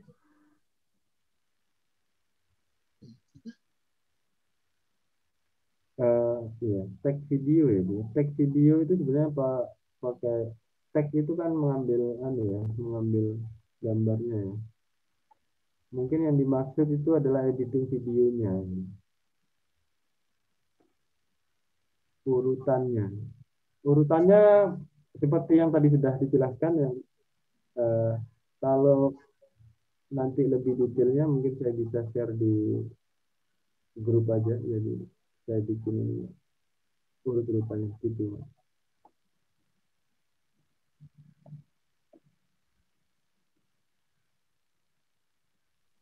Oke, ada pertanyaan selanjutnya atau ada yang masih belum jelas, Ibu-ibu, Bapak? Ada yang ingin bertanya lagi? Silahkan, bisa ketik di room chat.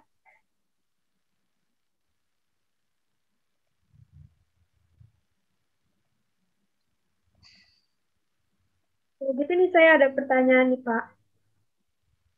Ya boleh Mbak.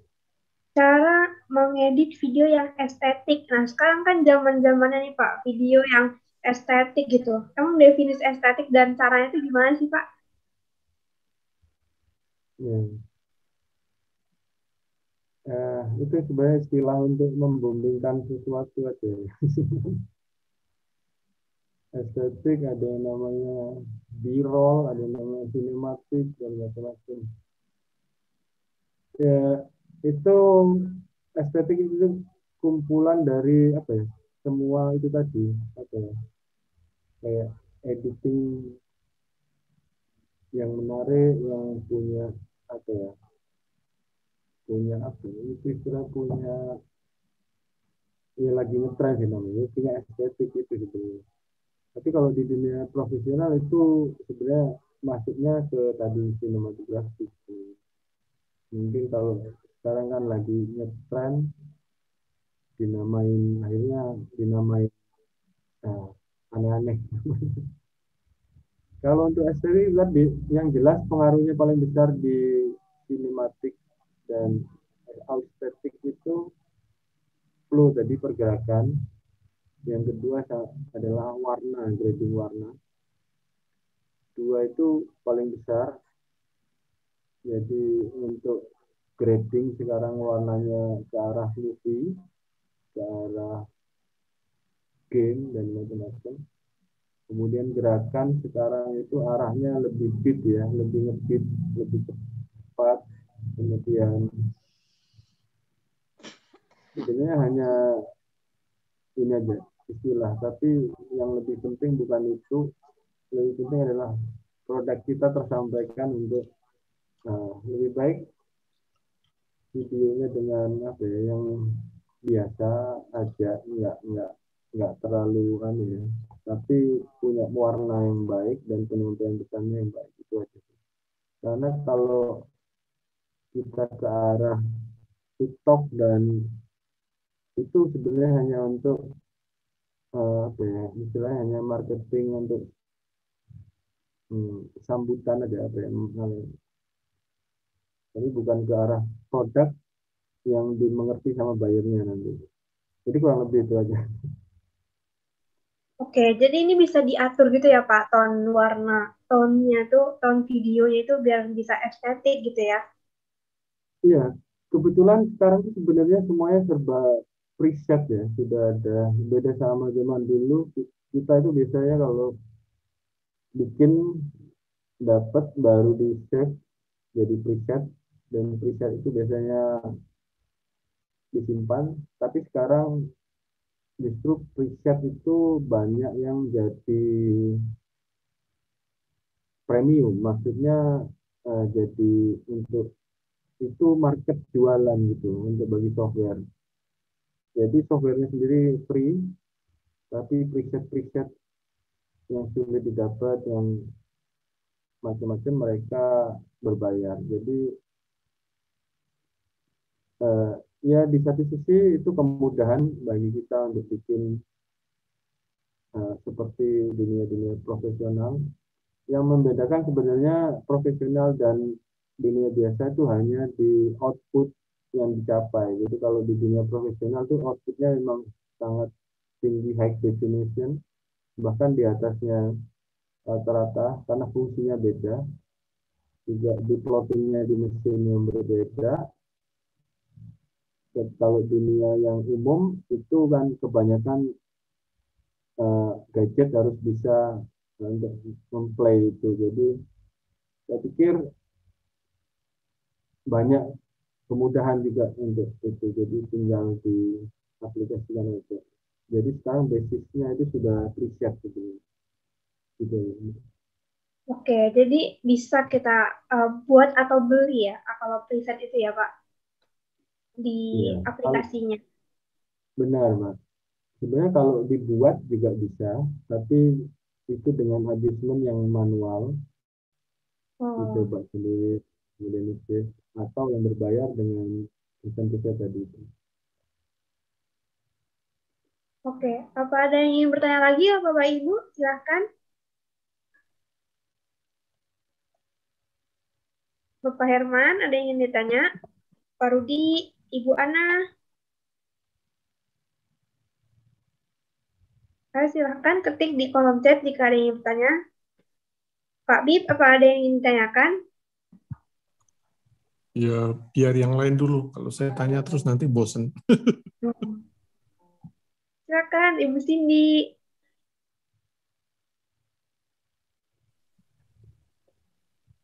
Mas Adi. Halo, Mas Adi. Iya, Pak. Ya, kalau misalnya kita bikin video produk, Mas Adi ya, kemudian video produk itu harus diedit oleh seorang editor, kita serahin ke editor. Gitu biasanya biayanya habis berapa? Mas Adi tahu nggak? Kalau nggak tingkat profesional, Pak, ada cara tadi itu, Pak. Jadi sekarang sudah bisa berbasis preset, jadi bisa Ya, diarahkan, halo, ya, Kak. ya diarahkan berbasis preset aja, Pak. Jadi sangat fleksibel dan efisien sebenarnya. Kalau kita mengarahkan sebagai artis, sebenarnya artis itu kan seniman, ya. Jadi itu ada hal lain yang berbeda, Pak. Jadi ada faktor seninya yang dia kayak melukis tapi anunya komputer gitu, Pak. Jadi medianya komputer. Jadi itu memang bayarannya agak gede, Pak. Ya, Nyampe berapa, Mas? itu bisa puluhan juta juga. Waduh, itu ya. Jadi saya pikir karena itu prosesnya sebenarnya kayak seniman ya. Jadi kayak penyanyi atau apa ya, mereka artis 3D artis atau 3D itu seperti melukis di komputer medianya. Jadi direkturnya nyuruh saya pengen visual efeknya seperti ini gini-gini. Jadi direktur tidak akan ngasih tahu detail, Pak. Jadi semua itu diserahkan sama senimannya sendiri. Kemudian seniman itu mengolah itu sampai kurang lebih seperti itu sih. Kalau berbasiskan preset itu beda, Pak. Itu jadi lebih ke industrialisasi kan. Maksudnya bisa dipakai terus efisien dan macam-macam. Itu, Pak. Jadi, Pak. Ya, oke, Mas Adi. Ya, oke. Ada yang ingin bertanya lagi, Bapak Ibu? Nah, ini mungkin saya sekalian kasih gambaran ya. Saya kan pernah di dunia iklan. Satu iklan TVC itu ada 3 versi, ada yang dikurang 30 detik biasanya, terus 60 detik, kemudian ada yang 1, berapa detik. Itu sudah standar. Itu biasanya perusahaan-perusahaan yang sudah mapan ya, perusahaan yang sudah gede pengerjaannya. Jadi kurang lebih pembuatannya itu hanya satu kali iklan tuh kira-kira 2 Alphard gitu Pak. Jadi Nggak harganya bisa empat. ya sama dengan 2 Alphard kurang lebih, tapi itu yang bekerja kan cukup banyak, dari director, agency, kemudian sampai ke studio editingnya, studio animationnya, studio musiknya, bahkan aktor, aktrisnya segala. Yang itu yang sampai yang paling murah itu di kisaran di atas 100 lah masih. Jadi itu gambaran kalau kita di dunia periklanan harga untuk perusahaan-perusahaan itu segitu Pak. Maksudnya kita UKM harus juga tahu maksudnya membuat sendiri juga bisa jadi ini sebenarnya nggak sama aja, tapi bedanya mereka itu kan diberikan kepada profesional semua yang fungsinya itu kayak seniman semua, ada penulis ceritanya sendiri, ada direkturnya sendiri. Jadi itu cukup berbeda, dunianya seperti sebuah apa ya, sebuah penghargaan khusus sebenarnya untuk bagi profesional, jadi yang lingkupnya agak beda gitu. Kalau kita kan nggak perlu gitu, jadi itu sebenarnya uang untuk seniman Pak. Kurang lebihnya gitu Pak. Iya, paham Mas Adik. Nah, hal kedua, ini mungkin nyambung dengan materi kita berikutnya nanti di Google Ads. Itu kan setahu saya kan Google Ads salah satunya adalah kita harus ngambil video yang sangat pendek. Kalau nggak salah cuma 18 detik apa berapa, saya agak lupa, nanti besok kita tanya sama narasumbernya. Iya. Mas Adi pernah bikin video untuk Google Ads, kalau nggak salah 18 detik ya, apa berapa detik aja gitu ya, Iya. agak lupa saya. Nah, untuk video pendek seperti itu cara kita take-nya gimana Mas Adi? Tetap aja kita beberapa take atau cukup satu take atau kita gabung-gabungin juga? Iya. Kita bisa nih Pak, untuk yang sekarang yang bit-bitnya cepat dan apa ya, cenderung sangat-sangat pendek gitu ya. Itu kita bisa analisa di kayak komersial produk TV juga ambil mirip gitu, cepat dan sangat singkat. Itu kekuatannya malahan loh, kayak pengulangan gitu, di iklan TV. Pengulangan sama penegasan, penegasan tentang kayak kata-kata gitu ya. Jadi nggak hanya dikuatkan dengan gambar. Jadi kayak mungkin kalau Hirup tadi bilang enak benar, terus ada mungkin ada kayak tagline, mereka bikin tagline sendiri yang kena sama orang. Jadi sebenarnya fungsi iklan sebenarnya. Kalau kita bisa coba seperti itu, saya nggak tahu apakah bisa ya dengan apa ya, karena produk kita tidak seluas jangkauan seperti produk-produk perusahaan besar. Jadi kalau mereka tuh kayak membrainwash kan sistemnya, jadi dengan kata-kata apa ya? Salah satunya contohnya Mark News gitu Pak, itu kan sudah membrand. Jadi dengan hanya hitungan detik orang itu juga sudah ingat di tidak hanya di indera apa ya, penglihatan, jadi semua inderanya itu sudah. Kalau faktornya kalau sangat pendek seperti itu, iklannya memang pakai kayak tagline singkat yang diucapkan biasanya. Kalau pakai gambar atau masih pakai berbasisnya pada video, kadang belum kena kalau sependek itu. Itu kurang lebih. Iya. Jadi kalau bikin mungkin soundnya atau itunya harus kita maksimalkan juga. Oh iya, di sound juga ya. Berarti kombinasi antara sound dan tagline. Gambar hanya sebagai background mungkin ya, Mas. Misalnya kalau karena terlalu produknya, cepat ya produknya Mas Adi tadi kitchenware itu ya tinggal mungkin lebih ke main di sound, backgroundnya itu yang piring tadi, kacang tadi, terus nanti ditambahin tagline apa gitu ya mungkin ya, karena cuma beberapa detik kalau saya nggak salah itu di Facebook sama Google Ads itu. Iya. Jadi kadang memang kalau yang terlalu pendek itu kita lebih sulit.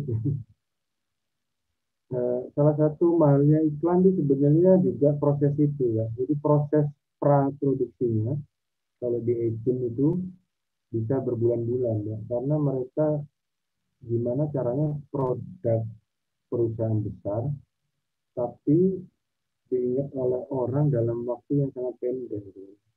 Jadi kalau mereka gagal agentnya untuk membuat iklan itu, bakal perusahaannya juga yang gede itu juga kena dampaknya. Jadi sebenarnya kenapa iklan yang profesional itu mahal? Karena mereka memikirkan sampai ke arah itu. Jadi kalau kita sebenarnya tidak sampai ke arah itu, kita itu sebenarnya yang penting produk kita itu terbaca dan orang tahu. Gitu.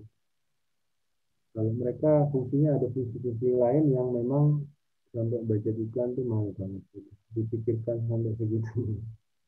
Iya, betul sekali Mas Adi. Jadi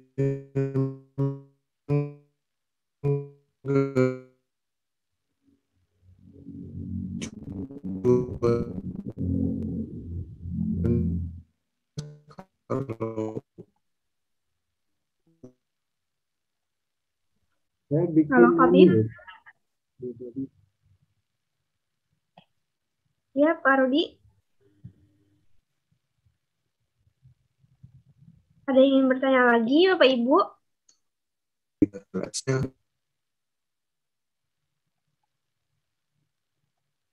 Halo, apakah ada yang bertanya lagi? Silakan ketik di room chat jika ada yang ditanyakan.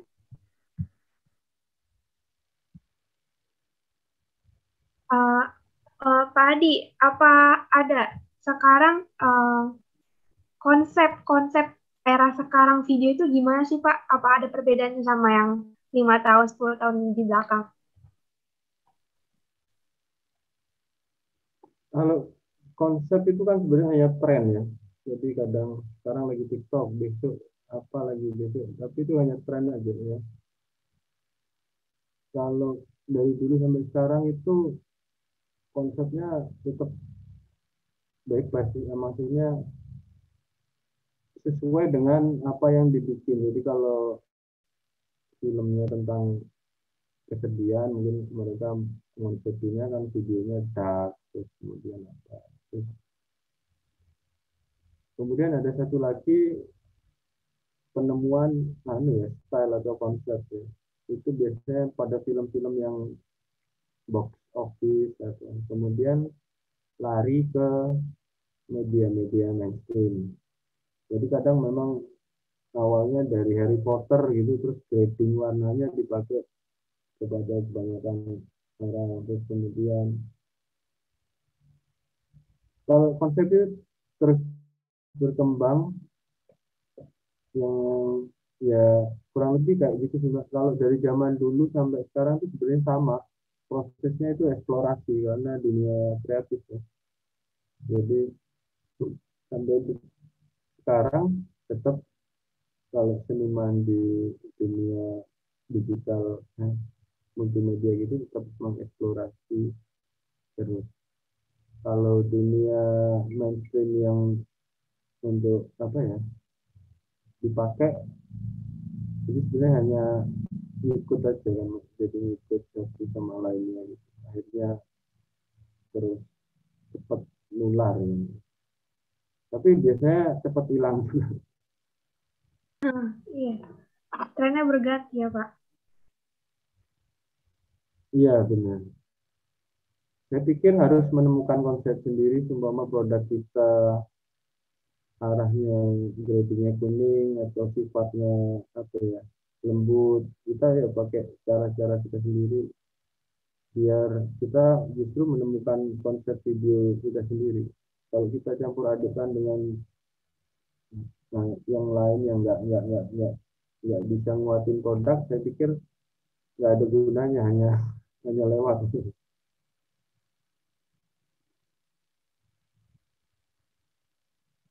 Itu Mbak. Oke, jadi begitu ya masalah tren ini. Kemudian Pak, untuk angle kamera, apa ada teknik-teknik khususnya Pak? Atau ada beberapa teknik angle kamera yang bisa digunakan? Angle kamera tuh usahakan kita pencapaian backgroundnya nggak terlalu lebar ya, kecuali kita punya properti yang cukup, karena rata-rata background itu juga pengaruhnya gede sama tampilan. Jadi kalau kita terlalu apa ya, ngambilnya terlalu dari atas atau dari, kan kita membutuhkan background yang sangat luas. Jadi usahakan tampilannya pas dan fokusnya ke produknya sih, gitu aja. Jadi sebenarnya dicoba-coba aja, nggak perlu apa ya. Nanti mungkin sifat background dan pencahayaan itu lebih banyak belajarnya di fotografi, karena itu basic dari untuk video. Prosesnya sama persis, fotografi cuman gambar diam, sama persis, penataan lampu, penataan layout, frame kamera, dan macam-macam itu total sama. Bedanya hanya kalau fotografi memakai foto, kalau video memakai perekam video gitu ya. Oke. Yang lainnya, apakah ada yang ingin bertanya masalah pelatihan kita hari ini untuk videografi? Silahkan tulis di chat.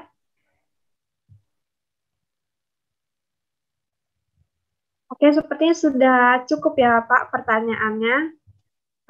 Terima kasih Pak Adi untuk hari ini. Oke Mbak. Semoga ada pesan yang ingin disampaikan Pak? Mungkin cukup kalau dari saya, nanti malah banyak yang pusing. Jadi saya kembalikan sama Mbak Ninda. Oke, terima kasih untuk narasumber kita yang sangat profesional hari ini ya. Udah bisa memberikan kita banyak ilmu tentang videografi yang bisa kita terapkan langsung kepada produk kita. Jika memang sudah pertanyaan cukup, maka saya akan akhiri acara ini. Untuk pelatihan hari ini, saya ucapkan terima kasih kepada narasumber, Pak Bib, beserta peserta pelatihan, dan juga TV Desa yang telah menayangkan pelatihan kita kali ini. Oke Bapak Ibu, sekian rangkaian acara hari ini sudah selesai. Saya ucapkan terima kasih sebanyak-banyaknya atas kehadiran dan partisipasinya. Maaf bila ada kekurangan atau kelebihan. Pak Wib, ada yang ingin disampaikan? Sepertinya Pak Wib sudah tidak ada di room-nya. Oke, kita sudah ya. Terima kasih Bapak Irawanto.